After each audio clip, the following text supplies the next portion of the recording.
dai kuine mutemo wekuti auraya anofanira kuurayiwawo kana kuiswa muasidi kana kufanira life yaye yekuti unenge uchinzi nhasi wakabviswa gumbo, mangwana wobviswa nzeve, mangwana wobviswa ruoko. Pamwe macases ekuurayana angaite mashoma nekuti muno munyika yedu yeZimbabwe ndo rave degree kuurayana nekupondana.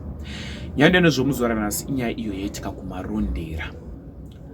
Nyaya yakamira so, pane murume uyu anonzi iye Luke Limbe, anga achinzi iye Luke Limbe.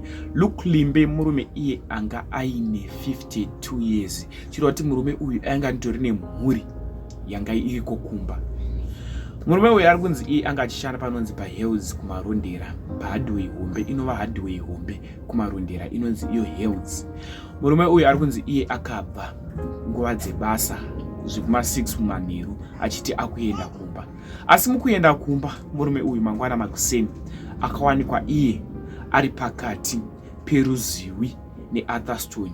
Atherstone ndo area yaaigara. Ruziwi anga ari pakati peRuziwi kwaaisagara neAtherstone, nzvimbo iyo inonzi Atherstone kwaaigara. Vakamunhonga anonzi iye Sabina Muchinguri neumwe wacho anonzi Sali Majuru, ndo vanhu vakamunhonga.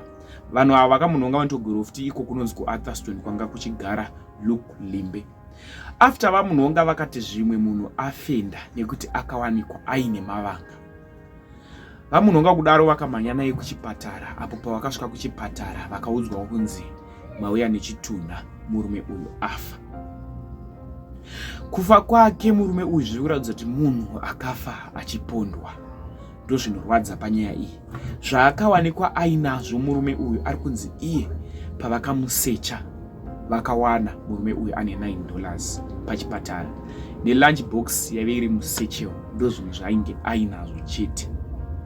Zvinova zvinhu zvinorwadza, zvinova zvinhu zvinosirisa zvabata vagari avo vekumarondera kuti nyaya iyi tasingazvifungire kuti Luke Limbe achatisiya. Vepabasa vanga vasingazvifungire kuti Luke Limbe achatisiya. Zvapa vamwe vanhu hasha kuti chii chiri kuitika munyika yedu yeZimbabwe, anyanya macases evanhu vari kupondana. Murume uyu zviri kuratidza kuti murume uyu akafa achipondwa. Asi munhu akati turi zidumbu rake achienda kunouraya munhu kunge uri kuuraya huku. Zvinorwadza, zvinosirisa. Ndatitaurei zvatinofunga mucomment section pamusoro penyaya iyi. Luke Limbe, rest in peace.